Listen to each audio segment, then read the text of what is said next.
Okay, so it's a fascinating Maharal here. The Maharal, of course, was one of the great Jewish thinkers of all time. He lived in the 1500s, and he has a question over here. So that people ask the question: If Shavuos is because Hashem gave us the Torah, Lama Kasav, why does he write in the Torah? If Yom HaBikurim, in the Torah, the Yom Tov Shavuos is identified only as Yom HaBikurim. It's never identified as the time which the Torah is given. It says the day in which you bring Bikurim, you bring your first fruits to the Beis HaMikdash. The Lokasab Yom Matan Torah, and doesn't say anything about the day of Matan Torah. And the primary point of the Yom Tov is for Torah. Moshe honoring, like we say, is Matan Torah Seinu. And Torah, the time the Torah is given.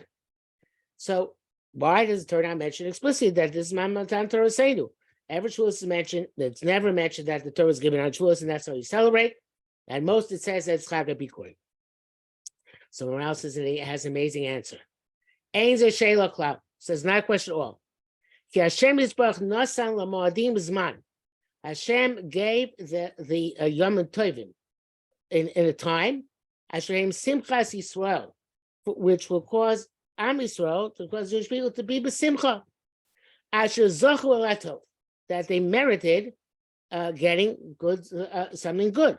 We got a special gift from Kodesh Baruch Hu.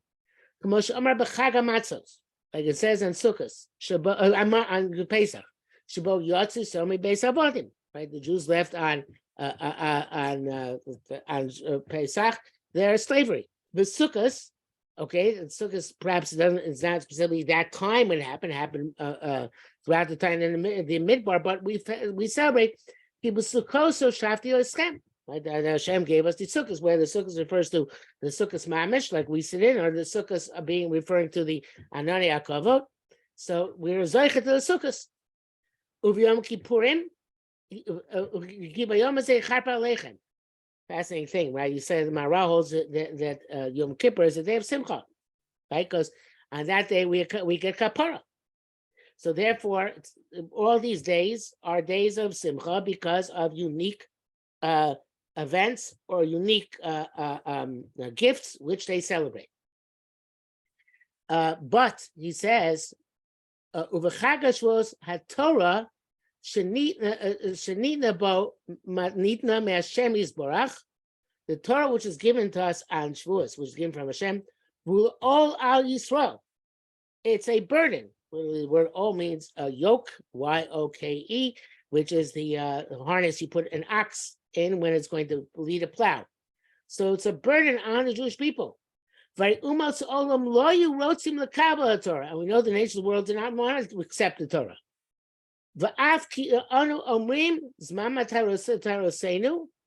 Even though we say it's the time the Torah is given to us,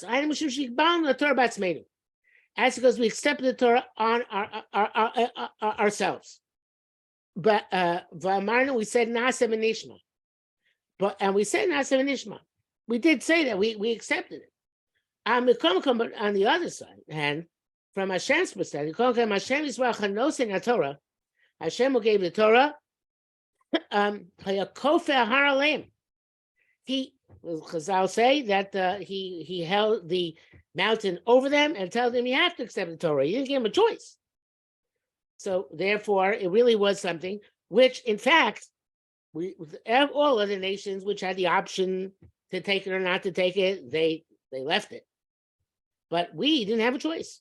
That's true. We also, in the end, we accepted it with willingly. We said Nasav Nishma, but it wasn't our choice. We're given it without consulting us, and we're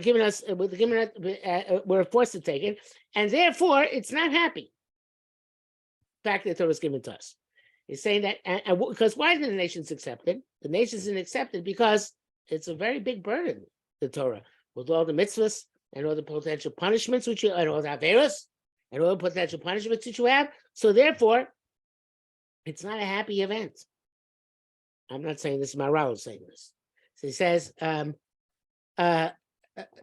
again,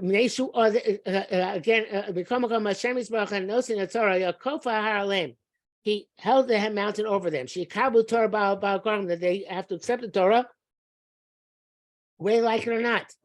Neshu hol aliyem, because it's a burden on them. The echito is mamatan Torah. So Nasa Hashem is because they rustle them. How can the Torah say celebrate on Shavuos because Hashem decreed that we have to keep the Torah with all its mitzvahs? So mizat tam, and also this reason, lo yichtav gam b'Rosh Hashanah atam sheyom adin. The same reason by Rosh Hashanah, it doesn't say in the Torah that Rosh Hashanah is the time of judgment, because we also want you to be happy in Rosh Hashanah. Ki adin mitzad atzmo ino mukubal, the judgment in and of itself is something which we don't want. We're not happy about. And it's not saying which is pleasant to us. Therefore, Rosh Hashanah is not describing the Torah as Yom Adin, and the Yom Tov is not dependent on it's not dependent in the Torah as being Yom Adin. Rak nichtav zichron shua. It just says that it's a day in which we remember the shofar, or we remember by the shofar. As Kirsh and Niska, they are truly and certainly that were which remembered by the shofar. Before Hashem, it's for good. And always, whenever we remember by HaKadosh Baruch Hu, that's a good thing. Okay, so the Torah Shlosh Monim Pesach Chodesh Aviv Shavuos Chag Otzir V'Sukkos Chag Asif. So these three Yom Tovim, Pesach, Shavuos, and Sukkos have to do with the seasons which they took place. Besides what they commemorate, right? Besides with the Pesach being the time in which we left Mitzrayim, and Sukkot being the time we commemorating that we sat in the huts or we sat in the clouds, and Shavuos being the time of and so also commemorates the time when we gather in the grain after sat in the field. We harvested it on Shavuos time, and then we left it in the field all of the summer, and then we gathered it in Sukkot time. And Shavuos itself represents the harvest, because Shavuos is the time when people harvest their crop. Again, they in Eretz Yisrael, it doesn't rain in the summer. They leave out their crop all out of the summer, and until the fall when they were taken in by Sukkot time. So he says the Shalosh Regalim, besides being signifying whatever else they signify, right? Yetzias Mitzrayim, Sukkos, and the Matan Torah, they also signify the seasons. So Vodis Bara is going to explain at some point what the correspondence is between these three Yom Tovim and the three seasons. But it's Baruch so Mashloka Zman Chag Shavuos Shabon Nitna Torah Yisrael. But now you understand why the Torah, when it talks about Shavuos, which is the holiday of harvesting, so then it talks about Bikurim, because you have your first fruits, and everybody enjoys getting the first fruits of their produce, and therefore that's what's mentioned in the context of this of Shavuos in the Torah, so that we should be happy on Shavuos. So it's a remarkable statement by the Maharal. It's really mind-boggling. Maharal is saying that the giving of the Torah in and of itself is not a reason to be happy, because Torah is difficult. The reason, so therefore, the Psukim didn't ever tell us that this is Matan Torah Seinu. They tell us that this is a time of Bikurim. Rabbi Yisrael Salanter, who was the founder of the Muslim movement, has a similar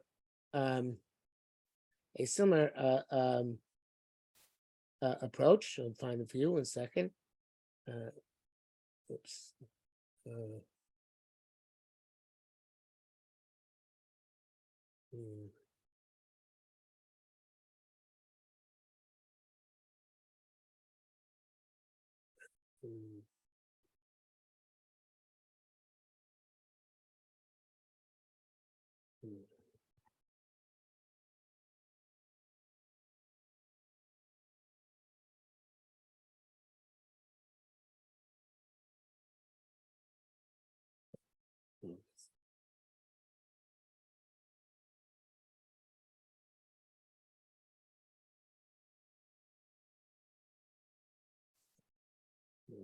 I have to find it. One second.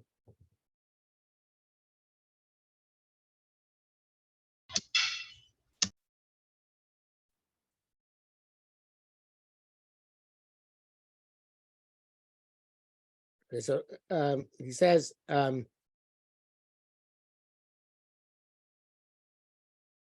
it starts to be about Hanukkah here. Then he brings down this. There's a Yesh. He says,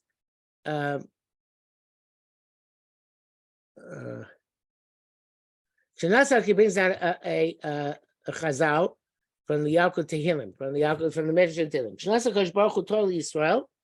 When Kosh Baruch Hu gave the Torah to Am Yisrael, the sound of the Torah went from one end of the world to the other. So all the kings of the world went to Bilam.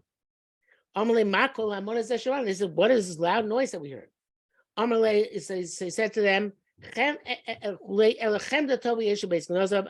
Hu has a special the treasure in his treasury, and he's going to give, and he's giving it to Am Yisrael. That's why there's so tremendous noise in the world, because the Torah is being given. Hashem's giving his oaths, his powerful thing, to his nation.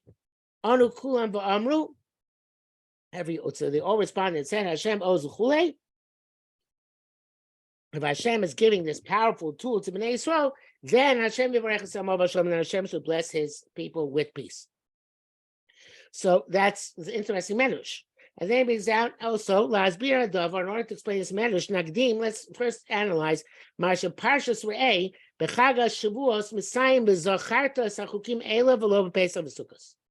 It says by Shavuos Bezacharta Sachukim Ela. Remember these chukim. It says, so the word chok we know is a mitzvah where the reason is not apparent. It's not something which you can figure out necessarily on your own.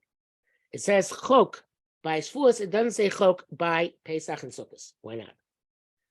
So he says yesh lomar. We can explain ha'inyan this matter. You know that plukta be'ervin daf kimel. There's a big machlokas in Erevin. Daf kimel shbein beishamai beisilo. They argue about this for 2.5 years. Im nochlo adam shenivra yosem mishalon nivra. What would have been more beneficial for a person? There's amazing machlekes. Has to be understood very, very deeply. What would have been more beneficial for a person? To be created or not to be created? Beis Hillel said it's better for a person to be created because look all we can accomplish in this world. Beis Shammai says it's better for a person not to have been created because look how much we can mess up in this world. So for 2.5 years they argue. Is it better for a person that has been created, or it's worse for a person who's been created? Until after 2.5 years, Nimnu B'Gamru, they took a vote. And they decided, they included Nachlo Adam Shalonibra Yesim Shinibra. It would have been more beneficial for a person, would have been more advantageous to him not to be created. Because people are very likely to mess up. The Gemara then says, however, now that you've created, you should always check what you're doing to make sure you're doing the right thing. So it doesn't turn out that that it is a bad thing for you, then create it. Make sure to check up what you do all the time to make sure you're doing the right thing. So he says, Rabbi Saul explains, even though by the creation of beings there's a tremendous advantage if a person is a righteous person, or is a good person. But it's very likely that there's going to be also detrimental. It's going to be disadvantageous to a person. Most people commit averos. They stumble, they sin. According to this, if logically it would have been better for a person not to be created. Obviously, that's not true because then Hashem would have created us. But a person could come to a logical conclusion that it would have been better not to be created. That was that creation. Now, by Matan Torah, there was new creation. The kind of Tarek mitzvos that we're supposed to fulfill Tarek mitzvos. There's no way in which we can even imagine the reward they get. Okay, that's good. But in opposition, on the other hand, in accepting the Torah as Matsui, now we have something which can damage us very, very, very much as well. To be punished in such a tremendous Torah with tremendous amount of negative commandments, it's a very scary thing. That's why the non-Jews didn't want to put themselves into a situation of danger. Only the Jews went innocently. In other words, we trusted Hashem. Hashem knows what he's doing. So therefore, we fulfill the rights of Hashem. Just like Hashem decided to create us, which goes against our logic. We don't understand how it's an advantage to us to be created if we mess up all the time. So too, even though it goes against our logic, we assume the Matan Torah was for our benefit. But it doesn't seem that way to us. So he says, the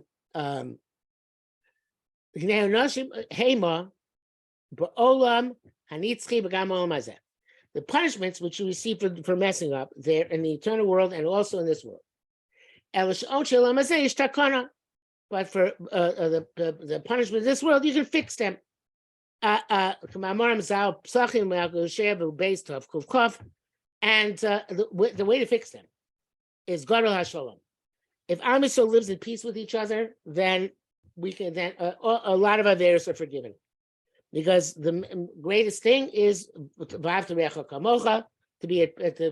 be at peace and help other people out. So if even if we do a lot of averos, if we can save ourselves from punishment in this world by having peace among ourselves. As it says, no nation will be able to overcome the Jews if we have peace among ourselves. What the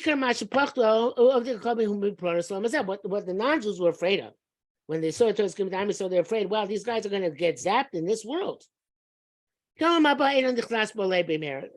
think about Olam Haba right at the top of their head. But the Torah is full of things which could happen to Olam Hazeh. In this world, you don't keep the Torah. So, therefore, when they heard that Am Yisrael accepted the Torah, so they all say, you know what? Hashem better bless his nation with peace. Because only then are they going to be safe from punishment in this world. So, Lizos, therefore, he says, the peace seichel adam, according to a person's logic, just like the Maharal. He says, there's no reason to be happy on Shavuos. They received the Torah. Raku chok. It's like a mitzvah which we don't see the reason. Therefore it says about Shavuos, the Shamarta was he says chukim. Shavuos is like a chok. Mash'egin Pesach b'Sukkos opposed to Pesach and Sukkos. Haseichel no saying lismach alaneis. So the seichel, it's logical to be happy about the miracle, the miracle of Yetzias Mitzrayim, or the miracle of the Sukkos, or the Yaakov. That makes sense. But to be happy on Pesach, on Shavuos, why should we be happy? We should be miserable. We should be annoyed. We should be upset that we received the Torah. It's such a pain, and it's difficult, and it's dangerous. I'm not saying this. Rabbi Salata is saying this, right? He says an amazing thing here. That a person wants to continue living, it's a physical desire. According to logic, since it's better for a person not to be created because he's messing up all the time, better to die. Sure that you shouldn't get messed up anymore. Why does this person want to be alive? He messes up every day. He's going to just mess up more. So that's the point of remaining alive. It says the Chaydish Mokum Kamesech Linsos. This is not true. Not 100%. There is a logic to want to stay alive. The Takina over to fix the past. Asher Ein Zman Rachayim you only fix the past by doing tshuva while you're alive. So he says, but if a person is a good person who never stumbled in Averos, again, it's an amazing statement. He says, for children who have never done Averos, it would seem, according to our logic, that it would be better to die before doing Averos, or better to die before doing a lot of Averos. But Hashem wants us to be alive. And just like he created us, even though we're probably going to mess up, so he wants to stay alive, even though we're going to mess up. Even though, from our perspective, maybe it would be better if we're not alive, too bad. Hashem wants to be alive. Mitzvah live kosa anam kasher. And that's it's a mitzvah to cry for a good person who dies, which also is a question. I don't understand, why should you cry if a good person dies? He's a good person. He's going up to Gan Eden, right? So what's the point of the crying for him? As they say in English, he's gone to a better place. So he says that no, we cry because Hashem wants us to stay alive, and we feel bad that this person is taken away from us and didn't stay alive like Hashem really would want to do. And Hashem really wanted before the sin of Rishon that we should all stay alive forever. So therefore, we're supposed to feel bad that a person dies, even though for him it might actually be better to be dead because he's going up to a Gan Eden. We have to feel that he's missing. Hashem wanted him alive, and now he's not alive anymore. Okay, so that's enough for us to see for our purpose. So here, again, what we see both in the Maharal and we saw Salanter is this amazing concept, which is the first time I saw this, it was mind-boggling to me, blew me away. That Shavuos really, there's no real reason to be happy. The Torah says be happy anyway. And so it gives us suggestion. You know what? Don't think about the Torah being given on Shavuos.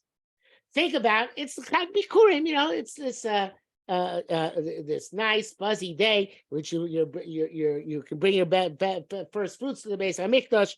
So therefore, you can be happy with the Bikurim. I'm not going to tell you to be happy about Matan Torah. So, and if you look in the Gemara itself, the Gemara itself seems to say something very similar. The Gemara, I'm going to show you the Gemara. Gemara in Psachim.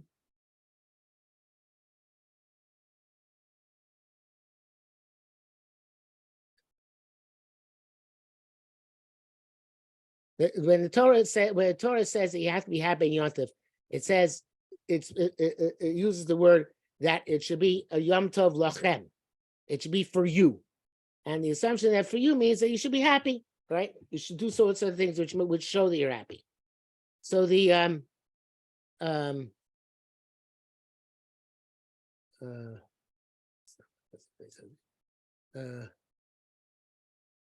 okay, so it says here. There's a machlokes between Rabbi Lezer and Rabbi Yeshua.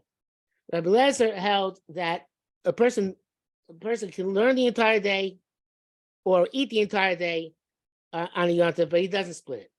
Either he focuses on eating, drinking, and being happy, or he focuses on learning. The rabbis who argue Rabbi Lezer say, Rabbi Yeshua says, no, you split a day. You divide it in half.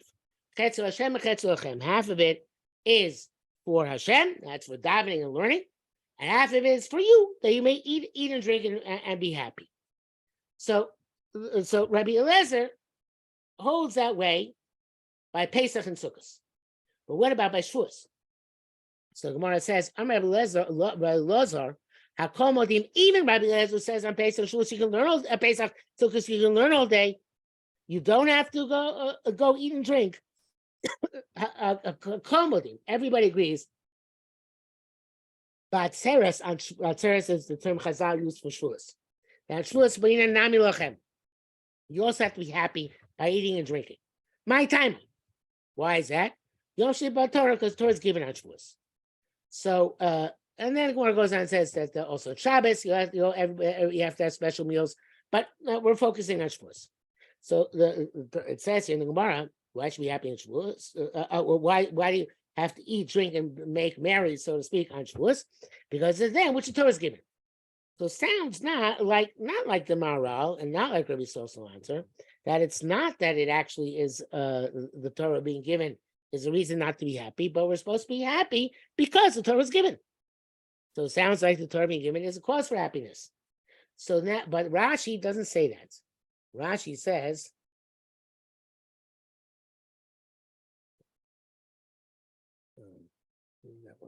I want to click on that. Let's go back.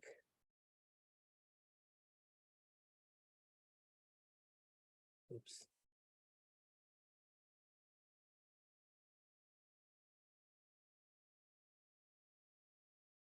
Let's go ahead and do it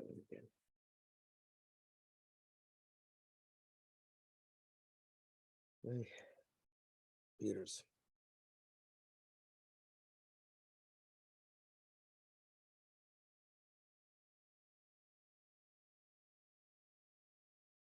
Sorry.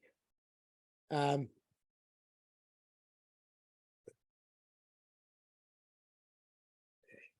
get it back. Okay, so here, this is actually the Gemara itself. I'm not sure how we ended up here, but the Gemara here, the Rashi says that on Shavuos, the Bain and Nami Lachem over here, Sheismach bo b'machol u'mishkeh. They should be happy on Shavuos with eating and drinking. Laros to show shenoach u'mekubal yom zeh Yisrael shenina Torah bo. That it's agreeable and acceptable to us that the Torah is given on it. Now it's a fascinating language in Rashi, right? Every word in Rashi is a gold mine. You have to look at every word in Rashi, on Chumash, on the Gemara, and understand what he's saying. And there's one word in Rashi here which is glaringly absent. It's not there. It doesn't say. If I wouldn't write it, it said Laharos shesameach, right? Yom shesameach yom zel Yisrael shintel bo. It's a day in which we're supposed to be happy that Torah is given. He does use the word sheismach bo at the beginning of Rashi, sheismach bo amachlo mishteh, but then he says anu smechim shekibalnu es Torah. They were happy that the Torah was given, but to show that it's noachum ukubal yom zel Yisrael. So it sounds from Rashi, the way I understand Rashi is saying that even though, like the Maharal says, Rabbi Solomon says, there's no reason to be happy on Shavuos because Torah is very difficult and very dangerous, and it's a very big burden. Nevertheless, you should show that you're happy on Shavuos in order to show that you're agreeable, you're okay with the fact that Hashem gave us the Shavuos. So that what it's saying is that not we expect you to actually be happy, because Shavuos is not a happy day. So, but what do we expect you to do? To go through the motions, as if you're happy, in order to show that you're okay with the day. You're okay. It's noachum makubal. It's acceptable to you that Hashem gave us the Torah, and it's not something which you reject or find too difficult, and therefore don't want to keep it. You're okay. You accept it. Okay, so Rashi also seems to say, like the Maharal and Rabbi Solomon, that the reason why Torah never tells us that Shavuos is Matan Torah Seinu, it's only Chazal does that, because that's not a reason to be happy. Now, this goes against everything we've been taught from our earliest youth in school, in yeshiva, that Torah is supposed to make a person happy. Torah is supposed to make a person happy. So how do we understand? Again, first time I saw all these sources, it's incredible to me. How possibly can they say that Torah is not supposed to make us happy? Stunning. So I think the answer is a very simple answer.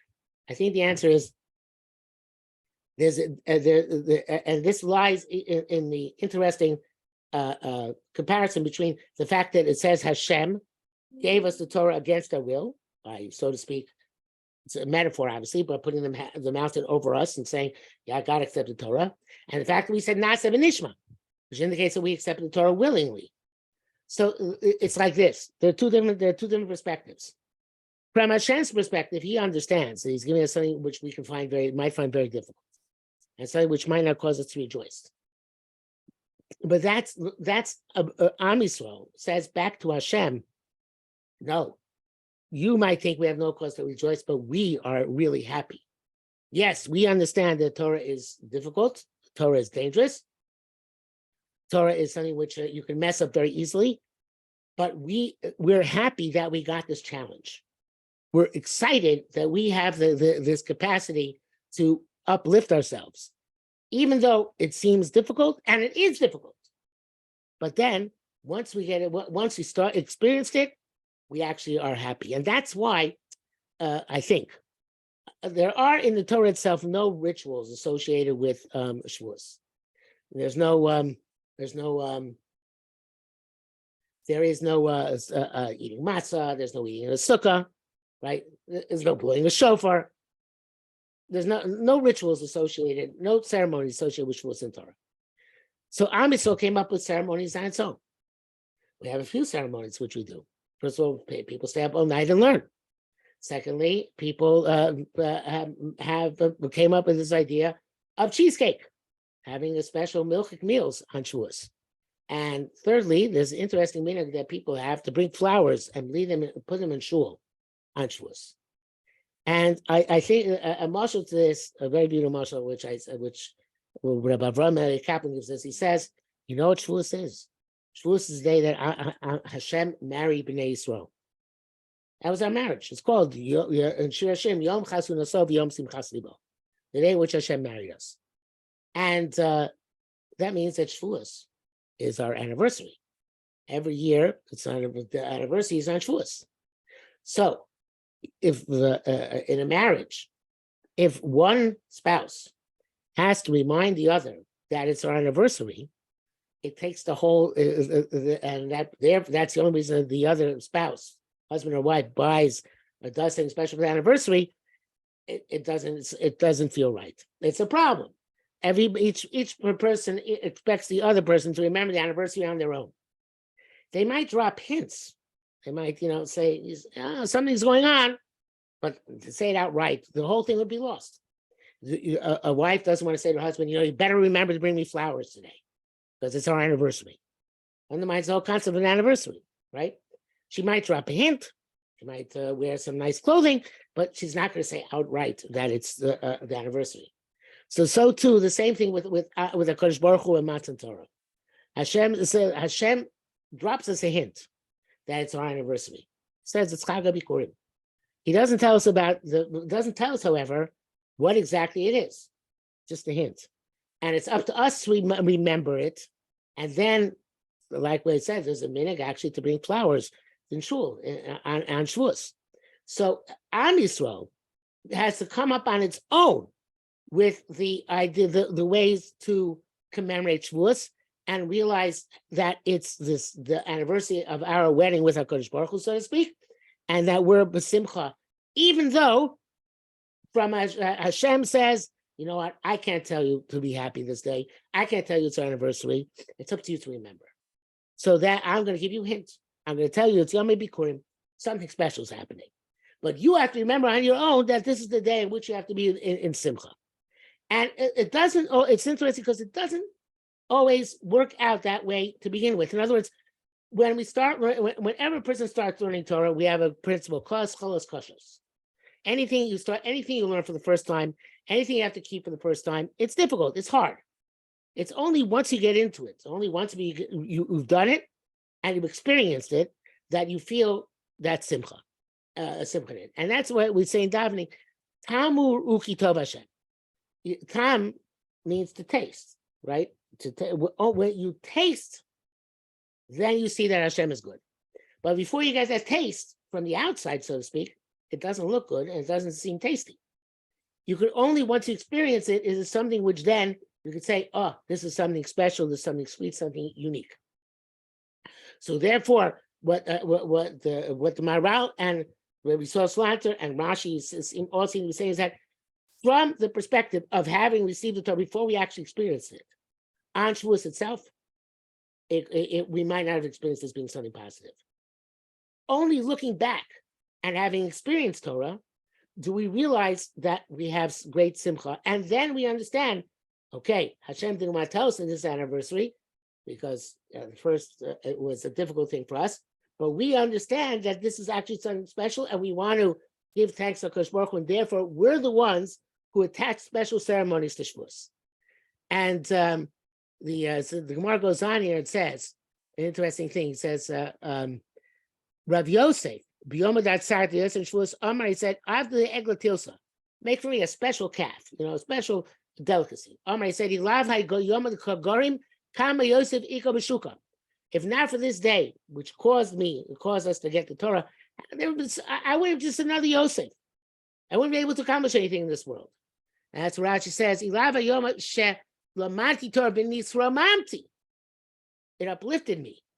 Harei Anoshim Harbi B'Shuk. There are many people in the market, Sheshmon Yosef. Mabin Yiveno, what's it between me and everybody else is named Yosef? So Rabbi Yosef is saying that from the outside looking in, and from the beginning, before you get into it, Torah is difficult. It's dangerous. It's hard.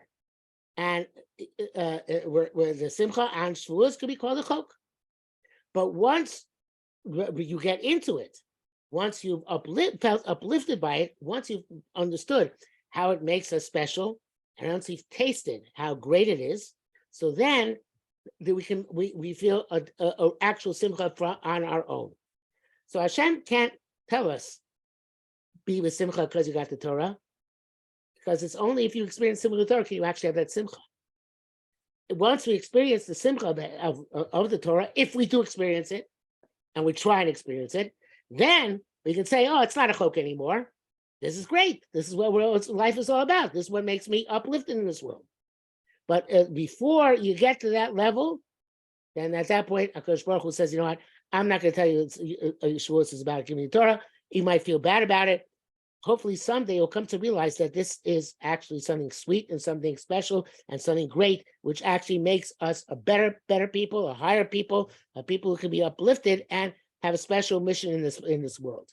So therefore, again, from the perspective of the outside, from the perspective of the beginning, Torah is very difficult, very dangerous, not necessarily reason to be happy on Shavuos. And therefore, Hashem didn't give us any special ceremonies and rituals for Shavuos from his perspective. He said, bring the Bikurim in the Beis HaMikdash. It's a nice thing with Shavuos. That's what he do with Matan Torah. But on the other hand, the Am Yisrael understood that no, receiving Torah is a special thing, and it made us special people. And therefore, we're going to try and make up our own minhagim for Shavuos. And I mentioned 3, saying open night, the cheesecake, and the milk dishes in general, and the bringing those flowers in shul, in order to show that, wow, we've experienced Torah, we understand Torah, we appreciate that Torah is something which makes us special, something which makes us unique people. And I think also with that, we're going to finish very quickly with this thought that also that's the difference between learning Torah lishma and learning Torah shelo lishma. Learning Torah, if a person learns Torah for the right reasons, because it's Hashem's Torah and we feel good connecting to Hashem, then it makes us happy.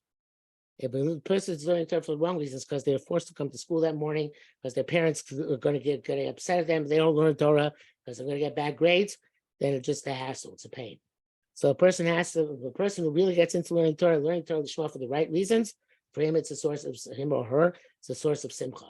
But studying learning Torah Lishma, it's not a source of simcha. Shall be zocheh to be makabel Torah this year and be makabel the simcha of actually getting excited and uplifted by the Torah that